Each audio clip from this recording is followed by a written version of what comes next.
Inside of It, Welcome to Derry, the new prequel series to the Stephen King franchise coming to HBO, is two shows. One of the shows is a weird, wild take on the history of Derry and Pennywise the evil clown from the perspective of the Cold War. The other is just It, again, but with different kids in the 1960s instead of the 1980s. Neither of these shows is particularly good, but at least one is more interesting than the other. On the second show, with some twists and turns here and there, we get the plot we all know well from multiple adaptations of It, as well as the original novel by King. A bunch of kids, one by one, start having nightmarish encounters that play on their intrinsic fears. Once they start to realize they're not alone in this, they join together to stop the force that is terrorizing them, which, of course, is Pennywise the dancing clown, played by Bill Skarsgård. Don't get too excited here, whether due to a misguided sense of the Jaws philosophy of keeping the monster off-screen to build tension, or more likely a general lack of availability of Bill Skarsgård. The main clown attraction is barely in the series, at least based on the 5 episodes provided to critics for review. When Pennywise does show up, they nail his entrance, and it shows why Skarsgård was so impactful in the 2 more recent It movies, which led directly to this prequel. But without him, we're given a surf Dracula of a show that leaves us with pale, mostly unfleshed out echoes of the Losers Club from It. Nothing against these kid actors, but they aren't really given much to do, and every line is pitched like they're in the midst of a grade school production of Oklahoma. There's nothing new or fascinating in this section of the show other than more extreme gore that might satisfy some horror heads, but most of the scares boil down to variations on these strangely stretched CGI monsters running at children and screaming in their faces, which got old halfway through the running time of Andy Muschietti's 2017 It. And that's not mentioning the show's bizarre and unexplained obsession with birth trauma, as well as an abysmal foray into using the Holocaust for cheap scares, right after a broadly anti-Semitic scene involving one of the main kid characters. Like with It Chapter 2, which introduces a homophobic attack at the beginning of the movie for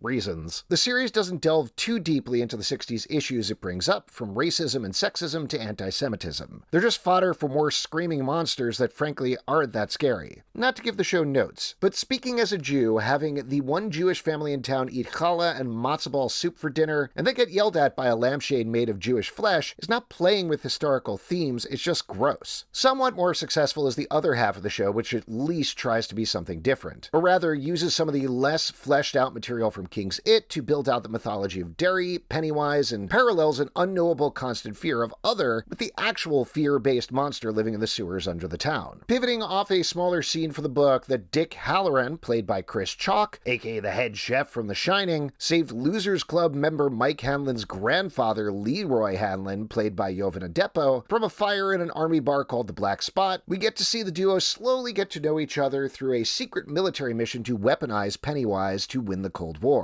But here too, some janky acting and writing and broad characterizations work against the overall thrust of the series. We're told that Leroy is recruited because he suffered an injury that removed his amygdala and thus his fear response, but that barely seems to impact any of the proceedings, including an episode that seems to be inspired by aliens but can't quite hit the mark. And while Chalk, always excellent, does his best with a role that seems less like the kindly Halloran who mentored Danny Torrance than a young Professor X from the X-Men movies, and throws in mythology from The Shining and sequel Dr. Sleep without any explanation, he's also not much more than weird psychic guy. On this side of the show, we delve into even more uncomfortable territory, exploring indigenous mysticism, which was previously brushed over quickly in It Chapter 2. There's more time spent with the indigenous population, but the series seems less concerned by the fact that they've been displaced by the mostly Caucasian residents of Derry and now the US military than they've been keeping the secret history of Pennywise. Similarly, Leroy's wife, Charlotte Hanlon, played by Taylor Page, gets an intriguing storyline as a civil rights activist who got in trouble in the South, discovering the more open-minded North has its own strain of racism bubbling below the surface. But as of the first 5 episodes, this doesn't seem to connect well to the overall narrative other than to point out that racism exists. Look, the idea of a black family moving to a small Maine town in the 60s and dealing with underlying racism is intriguing, both through their interactions with their neighbors and their jobs in school. The idea of the indigenous population wrestling with the theft of their land?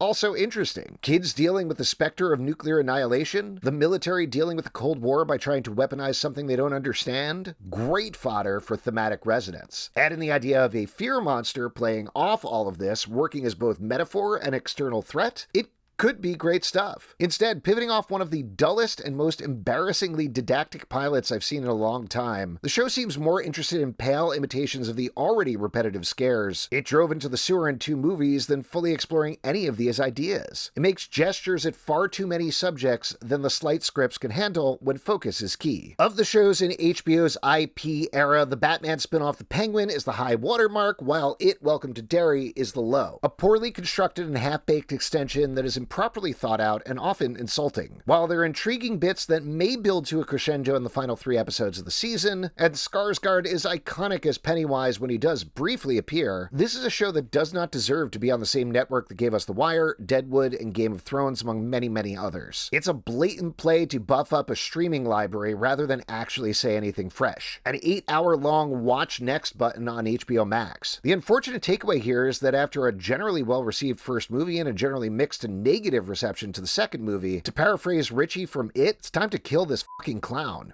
Welcome to Derry premieres October 26, 2025 at 9 p.m. ETPT on HBO and streams on HBO Max. Tell us what you're looking forward to in the comments below.